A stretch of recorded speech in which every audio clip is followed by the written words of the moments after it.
What's your reaction to what we've just heard there from Professor Rajiv Jalan, saying children are now needing liver transplants as young as 17 because of drinking too much? Well, it's quite frightening, to be honest with you, that that's happening in some cases. It's important to get into perspective. I think young people generally are very responsible about how they behave, whether it's to do with alcohol consumption or drugs or anything else. But there is a small minority who do indulge in alcohol, and it is a very serious issue. Well, he's saying 30% of the people he sees are under 30. That's not a minority. That's a pretty bad case. Well, it's a minority of people who are young people who indulge in alcohol to excess. But those who do, of course, are risking their health very seriously. And one of the problems in society, it seems to me, is that people regard drugs, quite rightly, as worrying and dangerous, but they regard alcohol as a bit of fun. Actually, alcohol... Which it can be. It can be, but it can also be very serious. And when I went around to a clinic in London the other day to look at what I thought were going to be heroin problems, actually most people there were alcohol-related problems. So you're seeing this, Norman. So why then has the government backtracked on a minimum price per unit of alcohol? Well, we've taken steps to outlaw the most extraordinary cases of below-cost sales.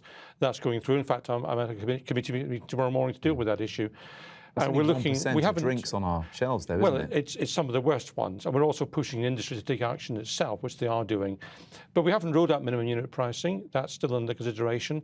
Of course, you'll know that it's going through in Scotland. But there's been a legal challenge. It makes sense to see what the outcome of that legal challenge is. But I've been quite clear to the industry they have to take responsibility for the damage done in society by alcohol, and if they won't take action themselves, and we will do. There's a £21 billion cost to alcohol abuse in this country, 11 billion through antisocial behaviour, about 4 billion to the health service, and the rest through lost productivity. So this is a very serious issue for society as a whole. It's not only those things, it's also the cost to the police. We're going to hear later on this week on Britain Over the Limit that it's something like 50% of police work, according to the Association of Chief Police Officers, is to do with people who are drunk. There is a close correlation between police activity and alcohol abuse, particularly in the late-night economy.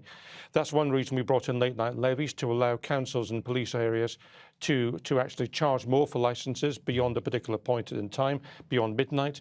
We've seen Newcastle, Cheltenham, Islington taking those matters forward. Others like Chelmsford are now considering late-night levies.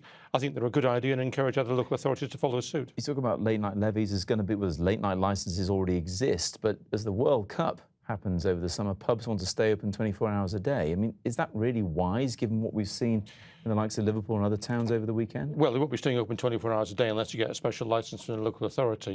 They can get one. Well, they can do if the local authority agrees, and I hope that will be very much the exception. What we've done nationally is to, exceptionally in England's cases, is to look at extensions to 1 a.m. for the first matches and the matches in which England are involved. But that is, of course, a balancing act. We want to make sure people enjoy the World Cup. We also want to make sure they behave responsibly.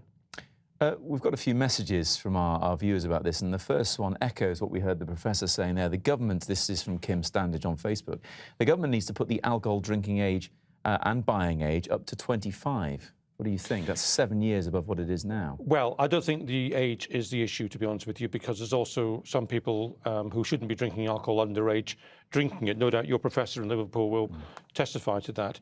The issue is about the attitude of society towards alcohol, both amongst those who retail it, those who promote it, and the industry's got to do more than it's doing, and those actually who consume it. And we don't have this problem, I think, in the same way in other countries in Europe, where children, if they drink alcohol, do so with their families, normally on a very low level, with a meal and so on. So it's about attitude towards alcohol rather than the age at which alcohol is officially available. Briefly, while we've got you here, because this also falls under your job as Home Office Minister, your reaction to the stabbing to death of this teacher in Leeds today? Well, I think my reaction is the same as any normal person in the country, which is to say this is a horrific, terrible thing to have happened to a teacher who's given apparently her life to teaching, to helping others. I'm very sorry on behalf of the Home Office. I offer my condolences to Anne Maguire's family. It's now a matter, of course, for the police to take forward, as I'm sure they will do. Should teachers be concerned about security in our schools? Well, as you said yourself in your introduction, this is a very rare event, and let's make sure it stays that way.